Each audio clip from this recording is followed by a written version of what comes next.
weekends thinking about ideas and trying to come to some definite conclusion as to where the book should go.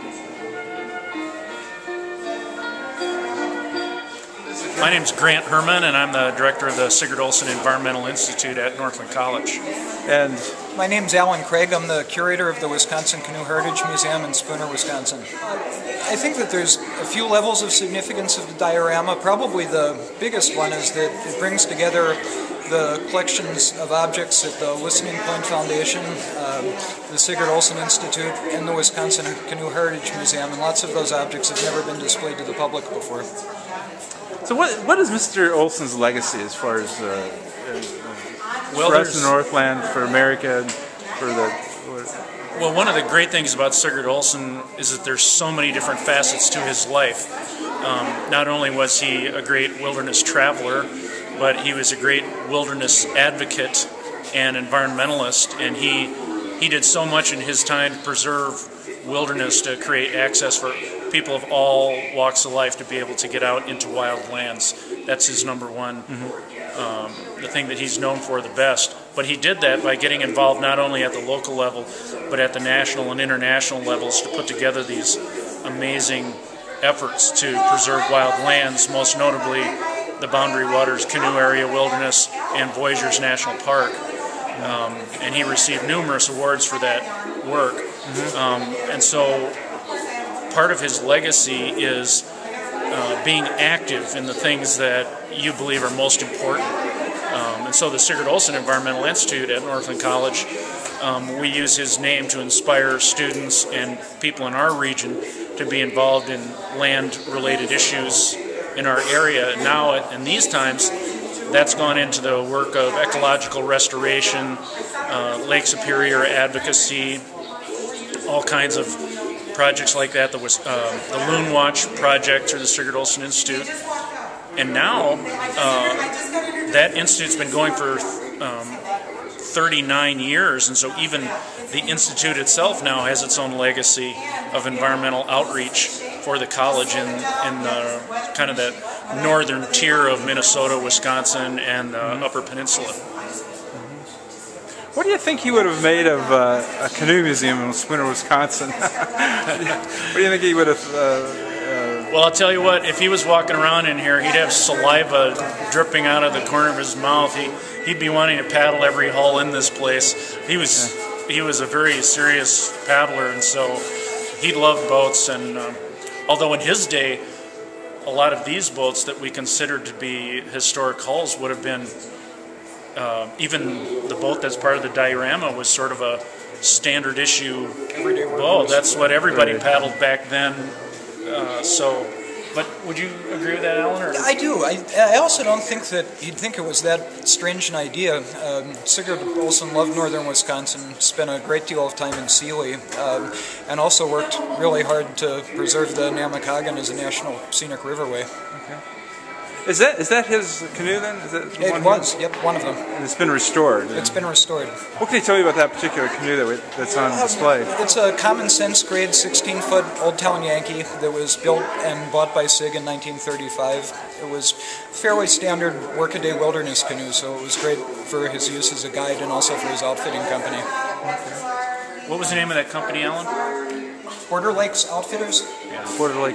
Border Lakes Outfitters was Sigurd Olson's guiding interest. Okay, and that was in Ely? That was in Ely. Okay. So he was a writer, he was a guide, and any other occupations? Well, he taught college. He went to Northland College for a couple years, and then he got a degree in wildlife ecology from the University of Wisconsin, and went on to teach, and eventually ended up teaching at Vermilion Community College in Ely. And but meanwhile, he was a paddler and a writer, and it took a while for him to establish himself as a well-known writer, so he taught until he could just dedicate his life to writing about the wilderness, and in particular how people connected with wilderness and with the landscape at almost any level. Yeah, I've read a couple of his books. It seems as a writer he was just really trying to find the soul of a wilderness, right, and the very simple language, but how would you describe his writing as far as his style and what he was Well, I've paddled extensively in the wilderness all over North America, but at the end of the day, when I would be explaining to my friends how impactful the trip was, I would say things like, well, you had to be there. Because I would lack the skill to write in the way that he did, but Sigurd Olson actually figured out a way to say those things. That for people who really were feeling the connection with the landscape through a canoe, they would read Sigurd Olson and they would go, yeah, that's what I'm feeling. So somehow he kind of found that emotional and spiritual language of the landscape and put it into English, where the rest of us could really get a sense of community with all of these paddlers and wilderness travelers, even though we might not have been able to put it into our own words. You know, I was just listening to the documentary you have playing here in the diorama, and I heard a little clip from him, and he said it was real important to find a blue space in your life to have a reference point. What do you think he meant? He was talking about wilderness and how important wilderness was to, and I imagine maybe he was talking about a broad definition of wilderness there. What do you think he was talking about when you need to find that blue spot in your... Well, one of the things I think he was thinking about is what the human spirit needs is an uncluttered view without a boundary per se that gives you the world of possibility ahead of you. Mm-hmm. When you're always moving along and there's always a building or a street or a car or something in your landscape, it closes your boundaries in a way that an open space doesn't. So he wanted to be able on a regular basis to look so far away that he couldn't see the edge. Because just knowing that he couldn't see it meant that there were possibilities ahead, unknown possibilities, and those are worthy of pursuit, because the quest for the unknown is critical to the human spirit. If you know everything that's coming ahead, the world goes flat and turns into a box pretty fast for most of us. Boy, he could have started a church, or maybe he did start a church. Dig deep, my brother.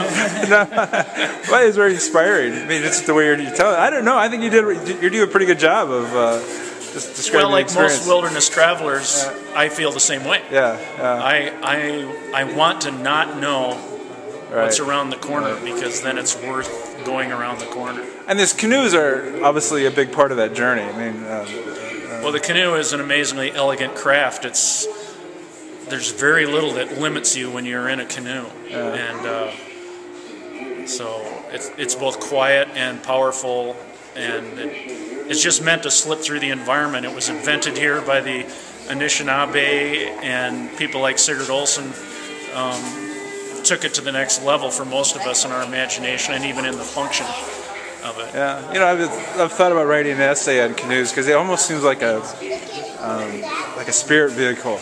You know, it's almost a connection of your body, of your extension of your body. It allows you to transport into these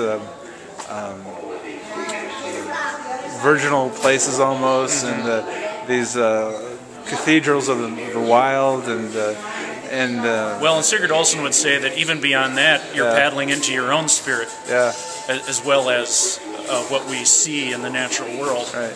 But it's hard for us when we're sort of packed into our normal cultural confines to get out of it, and to get into ourselves in a way that makes us better people. And he believed that canoe was you're also paddling into yourself at the same time that you're paddling into open spaces. Right.